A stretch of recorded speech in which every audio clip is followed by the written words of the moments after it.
Abdul Muttalib জমজম কূপ চিনো না? জমজম কূপ এমন একটা কূপ, এই কূপের পানি জীবনে শেষ হবার নয়, জীবনে বন্ধ হবার নয়। জমজম কূপের পানি অসংখ্য অগণিত হাজী সাপরা পান করবে। যেই জমজম কূপ তোমার পূর্বপুরুষ ইসমাঈল আলাইহিস সালাতু ওয়াস সালামের পদনিস দ্বারা বের হয়েছিল, এই হলো জমজম কূপ। এই জমজম কূপটা তুমি খনন করো। আল্লাহু আকবার বলেন। আব্দুল মুত্তালিব স্বপ্নে ঘুম ভেঙে গেছেন, বংশের লোকদের সঙ্গে আলোচনা করেন, এ বংশের লোকেরা লাগাতার স্বপ্নে দেখেছি পূর্বপুরুষ ইসমাঈল আলাইহিস সালাতু ওয়াস সালামের পদনিস দ্বারা জমজম কূপ বের হয়েছে, এটা নাকি বন্ধ হয়ে গেছে। নিদর্শনও বাতায়া দিছে, আমি এটা খনন করব। বংশের লোকেরা বিরোধিতা করছেন। বংশের লোকেরা বলে না না, খনন করা যাবে না। হযরত আব্দুল মুত্তালিব মানে নাই। বংশের লোকদের কথা না শুই না নিজের একমাত্র একটা সন্তান নাম হলো হারেস, হারেসকে সাথে নিয়া কুন্তি খুদাল নিয়া নির্দিষ্ট স্বপ্নে দেখা নির্ধারিত স্থানে গেছে। আব্দুল মুত্তালিব মাটি খনন করেন, হারেস মাটি নিয়া সরান। এভাবে 3 দিন পর্যন্ত মাটি খনন করতেছে। 3 দিন পরে হঠাৎ দেখে সুন্দর একটা কূপ বের হয়ে আসছেন। আল্লাহু আকবার বলেন। আব্দুল মুত্তালিব ওই সময় খনন করতে করতে কূপ দেখা আল্লাহু আকবার বলে চিৎকার করেন আর বলে হাদা তুয়া ইসমাঈল, হাদা তুয়া ইসমাঈল। আরে এটাই তো ইসমাঈল আলাইহিস সালাতু ওয়াস সালামের খোয়া, আমি পেয়ে গেলাম। আলহামদুলিল্লাহ, আলহামদুলিল্লাহ। আমার ভাইরা, হযরতে আব্দুল মুত্তালিব এই জমজম কূপ পাওয়ার পরে খুশি আনন্দ আত্মহারা হয়ে গেছেন। এই জমজম কূপটাকে ভালো করে পরিষ্কার করছেন। চতুর্পার্শ্বে জমজম কূপের চতুর্পার্শ্বে হাজী সাহেবদের জন্য হাউজের ব্যবস্থা করেছেন পানি পান করার জন্য। এই জমজম কূপ আসেনি এখনো পর্যন্ত। মুহতারাম হাজির, এই জমজম কূপ খনন করছেন হাজী সাহেবদের জন্য পানি পান করার জন্য হাউজের ব্যবস্থা করছেন। আর রাত্রিবেলা কিছু দুষ্ট প্রকৃতির লোকেরা এই হাউজরে আইসা নষ্ট করে ফেলে। আব্দুল মুত্তালিবের মনের মধ্যে কষ্ট, আল্লাহর কাছে দোয়া করছে, আল্লাহ জমজম কূপ খনন করার জন্য এত কিছু করেছি আর জমজম কূপ পেয়েছি, আল্লাহ জমজম কূপটারে তো নষ্ট করে ফেলে। এই দোয়া কইরা আব্দুল মুত্তালিব ঘুমাইছেন। ঘুমের ঘরে স্বপ্নে দেখেন একজন আল্লাহর বান্দা আব্দুল মুত্তালিবের স্বপ্নে যোগে দোয়া শিখাইছে। এ আব্দুল মুত্তালিব দোয়া করো, আল্লাহর কাছে দোয়া করো, আল্লাহুম্মা ইন্নী লা উহিল্লুহা লিমুগতাসিলিন ওয়ালাকিন হিয়া লিশারিবিন হিল্লুন। এই দোয়া করতে থাকো। ঘুম থেকে ওইটা আব্দুল মুত্তালিব আল্লাহর কাছে এই দোয়া করতে আরম্ভ করছে। এই দোয়া করার পরে যেই জমজম কুফরে নষ্ট করতে যায় সেই অসুস্থ হয়ে যায়, সে অসুস্থ হয়ে যায়। অসুস্থতার বয়ে জমজম কুফরে আর নষ্ট করে। মুহতারাম হাজিরিন, আব্দুল মুত্তালিব আল্লাহর কাছে দোয়া করে, আল্লাহ আমার সংখ্যা জনবল কম, সন্তান সম্পত্তি কম, আমার বিরুদ্ধে মানুষ বিরুদ্ধাচরণ করছে, আল্লাহ এই মুহূর্তে আমাকে যদি আমার এই দোয়া কবুল করেন, আমাকে যদি 10 জন সন্তান দেন তাইলে একজন সন্তান রে আপনার রাহে কুরবানি প্রদান করব। পড়েন আল্লাহু আকবার। মুহতারাম হাজির, আল্লাহর কাছে দোয়া করছে, আল্লাহ দোয়া কবুল করছে, মান্নত করছে 10 জন সন্তান। সময়ে সময়ে আস্তে আস্তে 10 জন সন্তান একদিন হয়ে যাবে, 1 বছরে, 1 বছর করে হইলে তো 10 বছর লাগবে।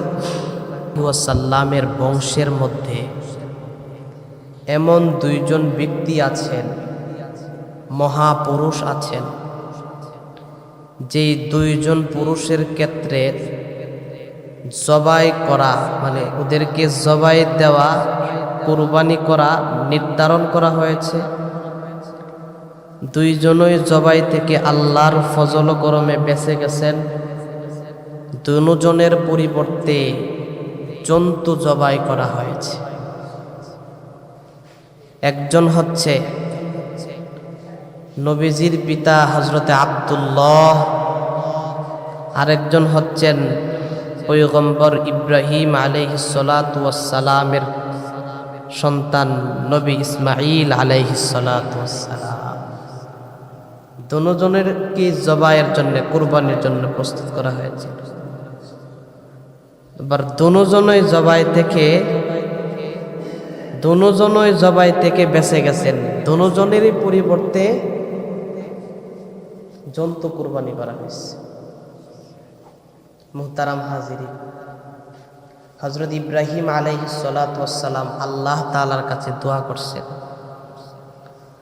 রব্বানা ওয়াবআথ ফীহিম রাসূলাম মিনহুম ইয়াতলু আলাইহিম আয়াতিকা ওয়া ইউআল্লিমুহুমুল কিতাবা ওয়াল হিকমাহ ওয়া ইউযাক্কিহিম। ইব্রাহিম আলাইহিস সালাম আল্লাহর কাছে দোয়া করছে, আল্লাহ আমার বংশের মধ্যে আখিরি নবী মুহাম্মাদুর রাসূলুল্লাহ সাল্লাল্লাহু আলাইহি সাল্লামকে দান করেন। আল্লাহ এই দোয়া কবুল করছেন। এই আয়াতে এই দোয়ার ইঙ্গিত। এই দোয়া কবুল করার পরে ইব্রাহিম আলাইহিস সালাতু ওয়াস সালামের বংশ 2 দিকে বিস্তার লাভ করেছে। খুব খেয়াল করে শুনুন। এক হচ্ছে হযরত ইসমাঈল আলাইহিস সালাতু ওয়াস সালামের মাধ্যমে বংশ বিস্তার করেছেন। আরেক হচ্ছে ইব্রাহিম আলাইহিস সালাতু ওয়াস সালামের আরেক সন্তান হযরত ইসহাক আলাইহিস সালাতু ওয়াস সালামের মাধ্যমে বংশ বিস্তার করেছেন। ইসমাঈল আলাইহিস সালাতু ওয়াস সালামের মাধ্যমে যে বংশ বিস্তার করেছেন, এই বংশের মধ্য থেকে আল্লাহ তাআলা বনু কিনানাকে নির্বাচিত করেছেন। বনু কিনানার মধ্য থেকে আল্লাহ কুরাইশকে নির্বাচিত করেছেন। কুরাইশের মধ্য থেকে রব্বে কারীম আল্লাহ তাআলা বনু হাশিমকে নির্বাচিত করেছেন। বনু হাশিমের 4র্থ নম্বর পুরুষ হচ্ছে আপনার আর আমার নবী মুহাম্মাদুর রাসূলুল্লাহ সাল্লাল্লাহু আলাইহি ওয়াসাল্লাম। ইব্রাহিম আলাইহিস সালাতু ওয়াস সালাম থেকে আপনার আর আমার নবী পর্যন্ত ঐতিহাসিকগণ বলেন 30 জন পুরুষ, 30টা তবকা মানে 30টা সিঁড়ি। কেউ কেউ বলেন আরো বেশি, 40ও বলে, শত সিঁড়ির কথাও বলে। প্রসিদ্ধ 30টা সিঁড়ি। এই সিঁড়ির প্রথম পুরুষ হচ্ছে হযরত ইসমাঈল আলাইহিস সালাতু ওয়াস সালাম। আর নবীজির পূর্বে সর্বশেষ পুরুষ হচ্ছে নবীজির বাবা আব্দুল্লাহ। সুবহানাল্লাহ। সিঁড়ির প্রথম পুরুষের ক্ষেত্রেও আসছে ইসমাঈল আলাইহিস সালাতু ওয়াস সালামকে জবাই করতে হবে, জবাই থেকে বেঁচে গেছে। সিঁড়ির সর্বশেষ পুরুষ আব্দুল্লাহর ব্যাপারেও আসছে, জবাই করতে হবে, জবাই থেকে বেঁচে গেছে। পড়েন সুবহানাল্লাহ। ইসমাঈল আলাইহিস সালাতু ওয়াস সালামের জবাহের ইতিহাস আপনারা সচরাচর শুনছেন, এই ঘটনা মাশহুর। ইসমাঈল আলাইহিস সালাতু ওয়াস সালামের জবাহের ওয়াকিয়া ইতিহাস এটা হচ্ছে কুরবানির ইতিহাসের সাথে সংশ্লিষ্ট আলোচনা। আর হযরতে আব্দুল্লাহ নবীজির বাবাকে জবাই করার ইতিহাস ওয়াকিয়া, এটা হচ্ছে কুরবানির আলোচনার সাথে সংশ্লিষ্ট প্রাসঙ্গিক আলোচনা। ইসমাইল আলাইহিস সালাতু ওয়াস সালাম রে জবাইয়ের ইতিহাস আমরা সামনে বলবো ইনশাআল্লাহ, সামনে আসবে। কিন্তু আব্দুল্লাহর জবাইয়ের ইতিহাস আমরা এখানে আশা করি কেউ শুনছেন না, মনে হয় আজকে শোনাইব ইনশাআল্লাহ। নবীজির বাবা আব্দুল্লাহ, হযরত ইসমাইল আলাইহিস সালাতু ওয়াস সালাম যখন ছোট শিশু, পানির পিপাসা, পানি নাই, ইসমাইল আলাইহিস সালাতু ওয়াস সালামের পদনিচ দ্বারা একটা পানির ব্যবস্থা করেছেন। এই পানির নাম আমরা সকলে জানি জমজমের পানি। জমজমের পানি যখন উৎপত্তি হয়েছে, পানি বের হয়েছে, তখনকার মক্কায় প্রত্যন্ত অঞ্চল ছিল, পানি ছিল না, একেবারে অবস্থা খুব নাজুক ছিল। এই পানি যখন উৎপত্তি হয়েছে, বিভিন্ন দেশ থেকে, বিভিন্ন এলাকা থেকে, বিভিন্ন গোত্র এই পানির আশেপাশে এসা ভারী বাঁধছে। এই ধারাবাহিকতায়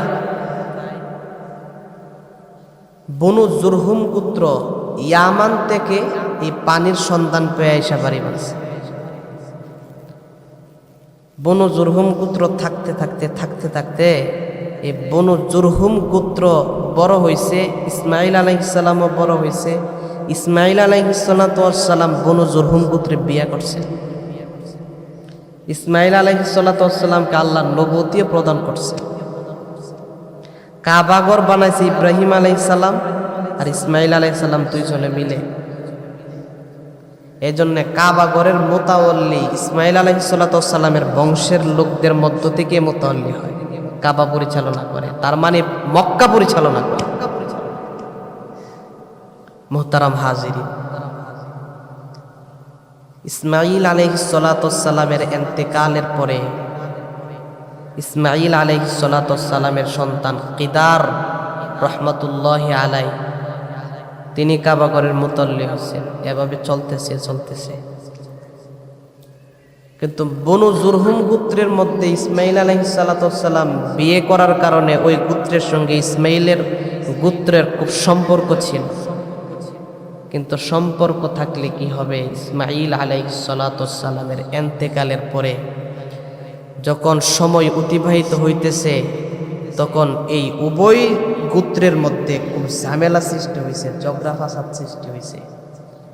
বনু জুরহুম গোত্র ঝগড়া করে কাবাঘরের মোতাওয়াল্লির দায়িত্ব, কাবা পরিচালনার দায়িত্ব হাতে নিছে, পরিচালনা করতে করতে দেখা গেছে স্বৈরাচার হয়ে উঠছে, জুলুম নির্যাতন, হাসিনা হয়ে গেছে। দেশ পরিচালনা করতে করতে জুলুম নির্যাতন করা আরম্ভ করছে। মক্কার সমস্ত অধিবাসীরা মিলে বনু জুরহুম গোত্রের বিরুদ্ধে যুদ্ধ ঘোষণা করে বনু জুরহুম গোত্রকে বিতাড়িত করে দিয়েছেন মক্কা থেকে। বনু জুরহুম গোত্র যাওয়ার সময় ওই যে জমজম কূপের মধ্যে কাবাঘরের সমস্ত সম্পত্তি নিক্ষেপ করে মাটি দ্বারা ভরপুর করে এই জমজম কূপকে নিশ্চিহ্ন করে দিয়েছে, তার কোনো আর কোন চিহ্ন নাই। মুহতারাম হাজিরিন, যাওয়ার সময় এই জমজম কূপ নষ্ট করে গিয়েছেন। আবার ইসমাইল আলাইহিস সালামের বংশের মধ্যে এই কাবাঘরের দায়িত্ব, মোতাওয়াল্লির দায়িত্ব, পরিচালনার দায়িত্ব ইসমাইলের বংশের মধ্যে আসছে। শত বছর যাইতে যেই দিন নবীজির দাদা আব্দুল মুত্তালিবের কাছে কাবাঘরের দায়িত্ব আসছে, কাবা পরিচালনা করে। আব্দুল মুত্তালিব কাবা প্রান্তরে ঘুমায় রইছেন। ঘুমের ঘরে স্বপ্নে দেখেন কেউ জানে হযরতে আব্দুল মুত্তালিবকে ডাইকা ডাইকা বলে, আব্দুল মুত্তালিব তুমি বাররা খনন করো, বাররা। আব্দুল মুত্তালিব বলে, বাররা কি? আমি চিনি না। লোকটা কিছু বললেন না, চলিয়া গেলেন। আব্দুল মুত্তালিবের ঘুম ভাঙে গেছে। দ্বিতীয় দিন কাবা প্রান্তরে হাতিমে কাবার নিকট আব্দুল মুত্তালিব আবার ঘুমাই রইছে। অপরিচিত ব্যক্তি আবার আইসা বলে, আব্দুল মুত্তালিব তুমি মাজনুনা খনন করো। একইভাবে আব্দুল মুত্তালিব বলে, মাজনুনা কি? এটা তো আমি চিনি না, মাজনুনার পরিচয় আমাকে দাও। লোকটা কিছু বললেন না, লোকটা আবার চলিয়া গেছে, ঘুম ভাঙে গেছে। তৃতীয় দিন আবার ঘুমাইছে। ঘুমের ঘরে অপরিচিত ব্যক্তি আব্দুল মুত্তালিবকে বলে, আব্দুল মুত্তালিব তুমি তিবা খনন করো, তিবা। আব্দুল মুত্তালিব তিবা চিনে না, আবার প্রশ্ন করে, তিবা কি? আমাকে পরিচয় দাও। লোকটা কিছু বললেন না, লোকটা আবার চলিয়া গেছে, ঘুম ভাঙে গেছে। চতুর্থ দিন আবার ঘুমাইছে। ঘুমের ঘরে ওই অপরিচিত ব্যক্তি আইসা আব্দুল মুত্তালিবকে বলে, আব্দুল মুত্তালিব তুমি জমজম খনন করো, জমজম খনন করো। আব্দুল মুত্তালিব বলে, জমজম কি? আমি তো জীবনে শুনি নাই, জমজম কি? একটু পরিচয় দাও না। চতুর্থ দিনের মাথায় আব্দুল মুত্তালিব রে জমজম কূপের পরিচয় দিচ্ছে। আগন্ত অপরিচিত ব্যক্তি বলে, লা তানজিফু আবাদান ওয়ালা তুজাম্মু তুসকাল হাজিজুল আযম। এ আব্দুল মুত্তালিব, জমজম কূপ চিনো না? জমজম কূপ এমন একটা কূপ, এই কূপের পানি জীবনে শেষ হবার নয়, জীবনে বন্ধ হবার নয়। জমজম কূপের পানি অসংখ্য অগণিত হাজী সাপরা পান করবে। যেই জমজম কূপ তোমার পূর্বপুরুষ ইসমাঈল আলাইহিস সালাতু ওয়াস সালামের পদনিস দ্বারা বের হয়েছিল, এই হলো জমজম কূপ। এই জমজম কূপটা তুমি খনন করো। আল্লাহু আকবার বলেন। আব্দুল মুত্তালিব স্বপ্নে ঘুম ভেঙে গেছেন। বংশের লোকদের সঙ্গে আলোচনা করেন, এ বংশের লোকেরা, লাগাতার স্বপ্নে দেখেছি পূর্বপুরুষ ইসমাঈল আলাইহিস সালাতু ওয়াস সালামের পদনিস দ্বারা জমজম কূপ বের হয়েছে, এটা নাকি বন্ধ হয়ে গেছে। নিদর্শনও বাতায়া দিছে, আমি এটা খনন করব। বংশের লোকেরা বিরোধিতা করছেন। বংশের লোকেরা বলে, না না, খনন করা যাবে না। হযরত আব্দুল মুত্তালিব মানে নাই। বংশের লোকদের কথা না শুই না, নিজের একমাত্র একটা সন্তান নাম হলো হারেস, হারেসকে সাথে নিয়া কুন্তি খুদাল নিয়া নির্দিষ্ট স্বপ্নে দেখা নির্ধারিত স্থানে গেছে। আব্দুল মুত্তালিব মাটি খনন করেন, হারেস মাটি নিয়া সরান। এভাবে 3 দিন পর্যন্ত মাটি খনন করতেছে। 3 দিন পরে হঠাৎ দেখে সুন্দর একটা কূপ বের হয়ে আসছেন। আল্লাহু আকবার বলেন। আব্দুল মুত্তালিব ওই সময় খনন করতে করতে কূপ দেখা আল্লাহু আকবার বলে চিৎকার করেন, আর বলে, হাদা তুয়া ইসমাঈল, হাদা তুয়া ইসমাঈল। এই রে, এটাই তো ইসমাঈল আলাইহিস সালাতু ওয়াস সালামের খোয়া আমি পেয়ে গেলাম। আলহামদুলিল্লাহ, আলহামদুলিল্লাহ। আমার ভাইরা, হযরতে আব্দুল মুত্তালিব এই জমজম খোপ পাওয়ার পরে খুশি আনন্দ আত্মহারা হয়ে গেছেন। এই জমজম কূপটাকে ভালো করে পরিষ্কার করছেন। চতুর্পার্শ্বে জমজম কূপের চতুর্পার্শ্বে হাজী সাহেবদের জন্য হাউজের ব্যবস্থা করেছেন পানি পান করার জন্য। এই জমজম কূপ আসেনি এখনো বলতো মুহতারাম হাজির। এই জমজম কূপ খনন করছেন হাজী সাহেবদের জন্য পানি পান করার জন্য হাউজের ব্যবস্থা করছেন।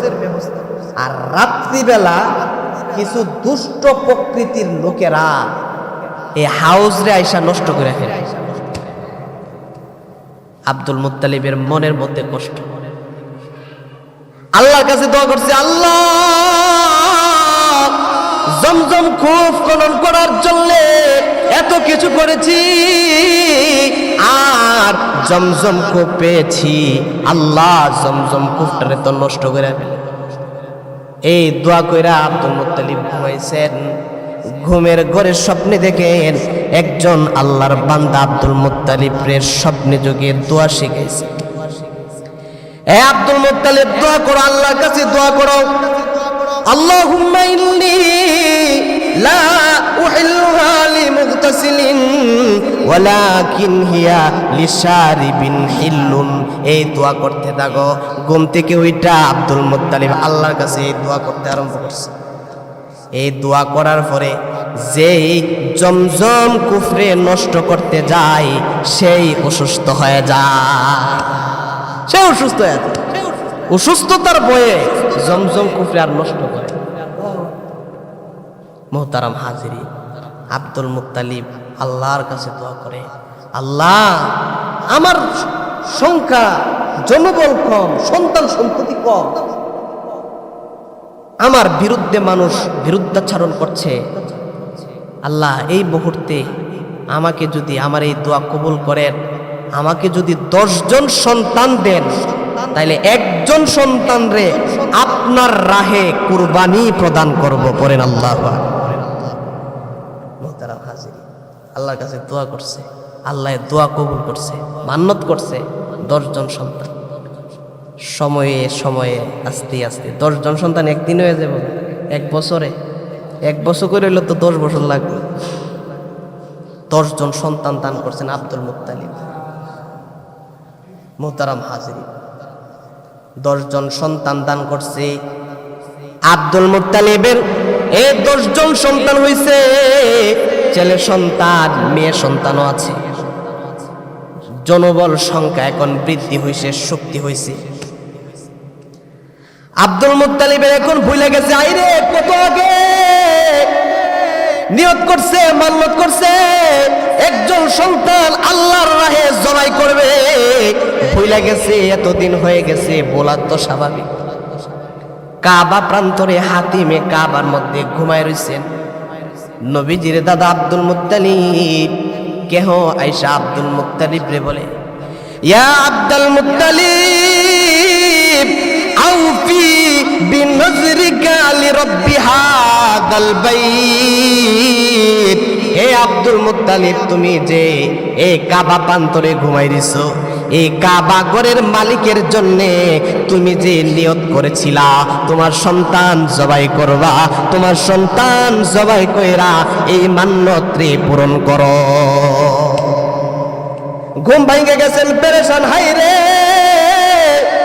আদরের 10 জন সন্তান দিছে, 10 জন সন্তান রে, সন্তানের মধ্য থেকে একজনকে তো জবাই করতে হবে, মান্যত তো পূরণ করতে হবে। মান্যত মানছি বিদায় তো আল্লাহ আমারে 10 জন সন্তান দিছে। সন্তান রে 10 জন সন্তান রে ডাকাইছে। সন্তানরা সবাই ভালো, সবাই নরম মনের মানুষ, সবাই আল্লাহওয়ালা, সবাই রে ডাইকা আব্দুল মুত্তালিব বলে, বাবারা রে অনেক বছর আগে আমি এই নিয়ত করছিলাম, মান্যত করছিলাম, মান্যত মান্নত করার কারণে তোমাদেরকে আল্লাহ আমাকে দিয়েছি। এখন তোমাদের মধ্য থেকে একজন রে আল্লাহর রাহে জবাই করতে হবে। তোমরা কি প্রস্তুত আছো? তোমরা কি রাজি আছো? সকল সন্তান একসাথে হাস্যোজ্জ্বলভাবে আল্লাহ তাআলার জন্যে, আল্লাহর রেজামন্দির জন্যে একসাথে উত্তর দিছে, আউফি বিনাযরিকা ওয়া ক্বাল মাশিতা। ও বাবা, আপনি নিয়ত করেছেন জবাই করবেন, মান্নত করেছেন, আপনার মান্নত যেভাবে মনে চায় সেভাবেই আপনি পূরণ করি। এই আলোচনা শুনছেন আর কোনদিন? বেশিরভাগই শুনছেন।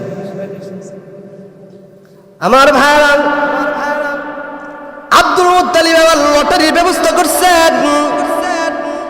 লটারির মধ্যে যার নাম আসে তাকে আল্লাহর রাহে জবাই করবে। লটারি ফালছেন, লটারির মধ্যে ঘটনাক্রমে নবীজির বাবা সবার মধ্যে সবার আদরের ভাই, আদরের আব্দুল মুত্তালিবের আদরের সন্তান, ভাইদের আদরের ভাই আব্দুল্লাহ, যার কপালের মধ্যে নবুয়তের চিহ্ন, সুবহানাল্লাহ। আব্দুল্লাহর নাম এসে গেছে। এই আদরের সন্তানের হাতে ধরছেন, আরেক হাতে তরবারি নিছে, ছুরি নিছে। আব্দুল্লাহরে জবাই করবে, আল্লাহর রাহে জবাই করবে। আব্দুল্লাহ হাসতেছেন, সুবহানাল্লাহ বলে। হাসতে হাসতে রওনা করতেছেন। 10 ভাইদের মধ্যে কান্নার রোল পড়ে গেছে, বোনদের মধ্যে কান্নার রোল পড়ে গেছে।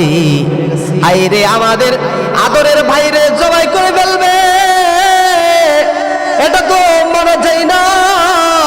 আমাদের ভাইরে যদি জবাই করে ফেলে আমাদের ভাইরে তো পাইব না, মান্নত তো পূরণ করতে হবে। বাবাকে বলেন, আব্দুল মুত্তালিব রে বলে, ও বাবা, অন্য কোনো ব্যবস্থা করা যায় কিনা? আদরের বাইরে জবাই করবেন, এক কাজ করেন, আমার ভাই আব্দুল্লাহর পরিবর্তে 10টা উট নির্ধারণ কইরা লটারি দেন। লটারির মধ্যে যদি 10টা উটের নাম আসে আব্দুল্লাহর পরিবর্তে, তাইলে আব্দুল্লাহ বেঁচে যাবে। আব্দুল মুত্তালিব 10টা উট নির্ধারণ করছেন। 10টা উট কুরবানি করবেন।